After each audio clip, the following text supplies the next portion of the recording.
Welcome to the UC MBA and Executive Education Masterclass. We're here today with Carr, who many of you may remember as the former Vice-Chancellor here at the University of Canterbury. Rod currently leads the Climate Change Commission, and he's here to talk to us a little bit about climate change and business today. Rod, do you want to take a few minutes to talk about yourself? Kia ora, Diane. My background was in banking, then software, for a time in the central bank, and as Vice-Chancellor of the University of Canterbury. I am not a climate scientist. Mm-hmm. In fact, chemistry and I parted ways when I was 14. I'm not a climate policy wonk, and have never been a climate activist. And the former Minister of Climate Change, James Shaw, thought that made me ideal to be chair of the Climate Change Commission because I come with no baggage. Well, and I think you probably bring a unique perspective as well. And what we want to talk about today in thinking about climate change, but through a business lens, is really what's the role of business in contributing to the nation's efforts to combat climate change. We often hear about climate change as kind of a policy-related thing. And how can the average business or business person think about what's their role in contributing to any progress you make along climate change? And in particular, I want to talk about it through a supply chain lens. I know the Climate Change Commission has recently come out with a statement or a plan to consider emissions in international shipping and aviation. Do you want to start by telling us a little bit about that before we dive in? So Diane, the first thing is business and business decisions are absolutely critical in how humanity is going to deal with an existential threat to the civilization we have built. Our greenhouse gas emissions have already changed the climate and will continue to do so. The greenhouse gas emissions are largely from the combustion of fossil fuels in the open air. That's about energy. And the transformation of energy will be critical to both preserving the civilization that we have built, the ways we live, the things we expect in our lives, as well as preserving a planet that we can live on. And the other major source of greenhouse gas emissions is agriculture, how we produce the food that we need in order to live on this planet. So from business's point of view, energy and food production for New Zealand are just critical to how we earn our living in the world, how many people earn their household income, and how we live our lives. So the role of business is centre stage. And sometimes we're distracted by public policy and the debate about what others need to do and about when others should do the other thing. The opportunities now for business are here and now and real. Yep. I'm looking forward to a conversation about supply chains because many businesses do look at their own emissions and they need to know what the greenhouse gas emissions are from the way they conduct their business. Why do they need to know? Because increasingly their customers care and their customers want to know the environmental footprint of the thing they are buying. But for many businesses, actually a larger proportion of their emissions are from what they buy to make the things they make. And that's where the supply chains are so critical and why for businesses, understanding the emissions in their supply chain and their channel to market and leveraging their business buying power can accelerate the change to a better world. Right, absolutely. So when we think about the supply chain, you alluded to the supply base, how we're buying our inputs from our suppliers, many of whom might be overseas. What can our local businesses do? What are some of the larger companies, the well-known companies in New Zealand doing in working with their supply base to help manage their own emissions, their own carbon footprint? So the first thing is you've got to know your numbers. If you don't know your numbers, you can't manage the business. So a number of New Zealand companies are now being asked by their customers what their emissions footprint is. And in order to answer that question, they have to know what the emissions profile is for the products and services they are buying. So let's take an example. Let's take Fonterra. Fonterra is a $23 billion business, and it sells our dairy products on behalf of our dairy farmers to many countries and many companies in the world. But there are some big buyers of their products. Nestle, Danone, Tesco's. These are powerful These customers. are very powerful buyers in the Northern Hemisphere. And essentially Fonterra for a long time thought that the emissions that they had were just about how they processed milk into milk powder and how they made cheese. Right. But their bigger buyers said, no, Fonterra, you cannot absolve yourself of responsibility for the greenhouse gas emissions in the dairy herds which supply you with the raw product that you then manufacture and on-sell to us.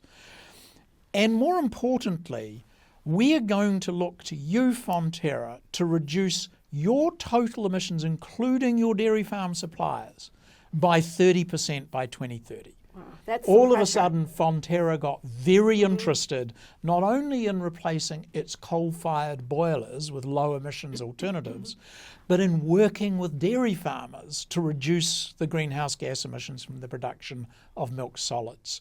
So there's a very clear example of how it wasn't about local politics or local pricing of emissions or did I vote for you and did you support me? This was about if you want access to these markets, which are affluent markets that pay good prices, then you need to know your number and you need to take responsibility for it. Right. It's really interesting for these larger companies. We see that, we're a small country at the bottom of the world, but particularly through these large companies, we're very connected to the rest of the world. We've got the Nestles and the Danones of the world who are putting pressure on our companies to do certain kinds of things. But what about small New Zealand companies? We've got way more of them than we've got Fonterras. How can a small business, or what's the pressure a small business is feeling? So you're absolutely right. By number and also by number of people employed, small and medium-sized businesses, which are on global scale actually quite tiny businesses, Right. Are the businesses that find it more difficult, first to know their number. So you need to find a cost-effective way of figuring out what your emissions are. And for most small and medium-sized enterprises, the emissions are from their energy consumption. Are they burning coal? Are they burning fossil gas? Are they buying electricity from the grid? And when they buy it from the grid, of course, they have no control over what made the electricity. They turn on the switch and the electrons turn up, right? So for a small business, if they know the energy profile of what they use to make their product, that's huge. And the other one is transport. Most small businesses either have to freight things in or freight things out to get the supplies in or to get their product to market. And knowing and understanding the emissions profile of how they move their supplies in and their goods out, if you do those two things as a small business, you are 80% of the way to understanding your number. The next question you raise is a good one. Just because I know my number doesn't mean I can do anything about it. Right. But you can begin to put leverage on your suppliers because remember, you are their customer. They want your business. So you can lean on them if it's the trucking firm and say, so trucking firm, what's your emissions reduction program over the next 3 to 5 years to get off combusting diesel to bring my supplies or take my product to market? And if there's a trucking firm that says, we don't know, we don't care, and there's another one that says, we do know, and here's our plan, buy from them. Right. That's how you leverage your purchasing power. So really get careful about which suppliers you're working with and how you're managing those supplier relationships or even customer relationships. Absolutely, because if the supplier doesn't know their number, they can't manage it. Right. And be careful, because just because they know their number and they say they're managing it, it may be greenwashing. Right. So how do we get know? How do we confidence. know when they're not greenwashing? How do we dig behind that? You need to do the testing and also know you can observe. If they say that they are using low emissions trucking technology, go and look at the truck that arrived. It's not you don't need a scientist to know whether or not they're pulling your leg, right? Right. If you choose to get your product to market using international shipping, whether or not that is included in domestic emissions budgets is less of concern to you than it should be to say, is my shipping line aware of and trying to do something about its emissions? Because you can't change the shipping line one container at a time. But knowing enough about that to be able to leverage that purchase order for shipping and transport sends a signal to the global shipping lines that they should care about this. Right. So even small New Zealand companies who are exporting their goods have some ability to influence. Yes. Yeah. And the first point of influence is to ask. Right. Okay. Because the very Good fact point. you're asking a question Yeah. will raise either, I don't know, I don't care. Yeah. That's useful information. Yeah. I don't know, but I do care, so what are you doing about it? Or I know and I care, in which case you can support them by buying from them. Right. You know, one of the challenges I've experienced in working with various distribution companies over the years is when a company has a plan to reduce its carbon footprint or its emissions by X number of tons of carbon, you know, the average warehouse worker or truck driver doesn't really understand what a ton of carbon looks like. How do they control that?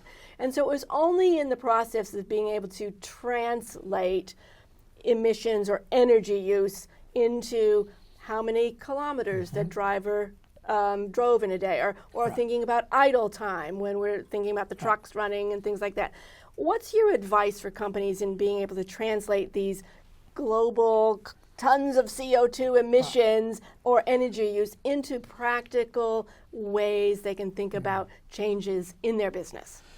Yeah, so sometimes it's about getting anecdotes. Now, be careful with anecdotes. Sometimes they're just urban myths, right? But sometimes, if you can find a source and a reference, they're helpful kind of rules of thumb to keep in mind. So let me give you a couple. I'm a director of the ASB Bank. The ASB Bank is measuring its emissions from its banking business and increasingly measuring the emissions it finances from its lending business. So we were getting a presentation from one of our operations groups less than a week ago.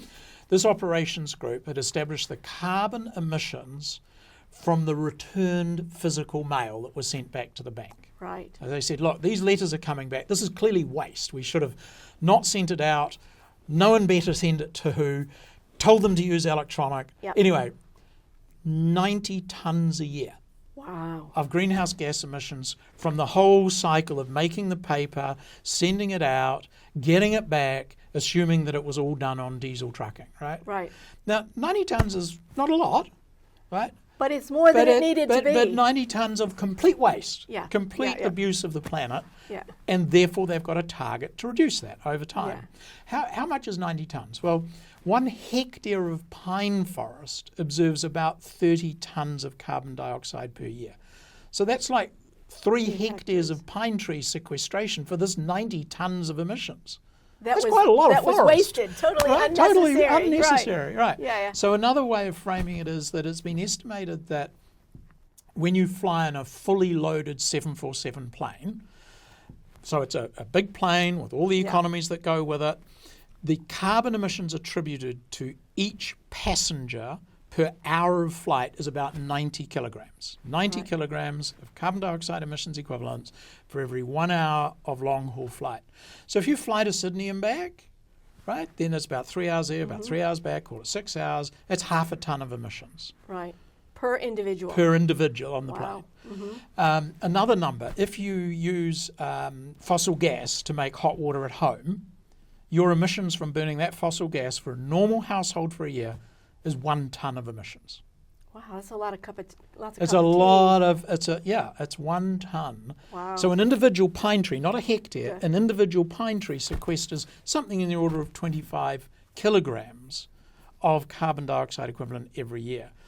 So that's equivalent of 40 trees labouring away there for a year just so you can have a hot shower. Wow. And there's no and low emissions technologies that can replace that. It's called electricity. Yeah. We can stop burning fossil fuels with known technologies. Right. So it's just really getting our heads around where are these opportunities in our business to think differently about what we're doing, whether it's sending out mail that's going to come back to us, whether it's sending our employees on trips around the world. There's different technologies that we can use to try to mitigate that and trying to put some numbers around those behaviors. So thinking about that, let's think about one of the key elements that we need to think about more in supply chain, and that's the product development process. When I'm teaching supply chain classes, I instruct students that 90% of a product's costs is in their supply base, and it's determined at product design stage. That's a cost perspective. Can we attribute that same kind of analogy to a carbon impact? I believe you can. You can have low carbon by design. Okay. Literally. That's the. If you don't know and don't measure, you can't manage. So if you're setting out to create a new type of packaging, Right. if you are only interested in the least cost packaging technique to achieve a certain functionality, then you'll make a series of choices, blind or indifferent, to the emissions profile of the product that you are using to create that packaging solution. If you factor in the greenhouse gas emissions, now you may do that as simply by putting a price on them so that you can still put it in your spreadsheet and count the numbers. Yeah. Whether you're charged that price or not is not relevant. Right, It still right. features in your, at some Decision point the making. world is going to, therefore why don't I design now? Yeah. The question is, what price do you use? The Climate Change Commission, in its modelling of our New Zealand economy, has estimated that if we are going to be on a track to achieve net zero emissions by 2050 for long life gases, that the social cost of carbon that the economy will be bearing by 2030 is about $140 a tonne. Okay. So if you need to reach for a number, that's as good a number as anything. Okay. And that will give you a reward in your business plan for designing lower emission ways of meeting a functional outcome that you're seeking to achieve. Right, right. That's interesting. One of the things we teach in our supply chain classes is using a total cost approach to analysis. Maybe use more expensive packaging here because it Less cuts waste out over waste there. later. Damage, We can rework. think about all the raw materials we might use, buy better quality, more expensive raw materials, less waste, less destruction later. Yep. So we think about this total cost approach. And it'd be nice if we could build some type of a total value approach where we're incorporating Essentially the natural capital cost. Exactly. That's that's not a natural process for many businesses today, but it's something I would Well, we love have to see us- we have cash accounting. Yeah, Largely we say if it's a cash cost, I'll count it. Yeah. But if it's not in the cash flow, it doesn't count. Yeah. Now, my perspective is that we are doing a major repricing of natural capital globally. It's not all turning up yet in prices, but what happened in the Industrial Revolution is we repriced human labour. Right. And in the Industrial Revolution, once we figured out how to get the energy out of a barrel of oil is estimated to do 10,000 hours of work. Right. It values, even at the current price of oil, 1 hour of labour at 1 US cent. Right. That changed the world. But the externalities of combusting those fossil fuels in the open air is now changing the world again. Yeah. And therefore, every business process that depends on energy, every product or service that creates greenhouse gas emissions is going to be up for review, reform, elimination, and that process is already underway. It's not something that's going to happen next year. It's Okay. happening now. Okay. Well, that's really good to hear, because one of the pushbacks I get from a lot of businesses that I talk with when I talk about sustainable business practices is it's really expensive to change the way we're doing business now. All these sustainable processes are much more expensive. We've got to find a way to reaccount for our business decisions and what we're factoring into those models, don't we? Absolutely. And the reality is if you don't change, you're out of business. The cotton farmers in the southern states of America were out of business by 1870. If we don't figure out how to create low emissions products and services to supply to affluent markets, New Zealand is out of business. Right. All of us. Right. Because the affluent markets will be buying low emissions products and services, and either we'll be supplying them or somebody else will be. Right. Right. So if you had two pieces of advice for businesses today, what would they be? Know your number. You Okay. cannot manage what you do not measure.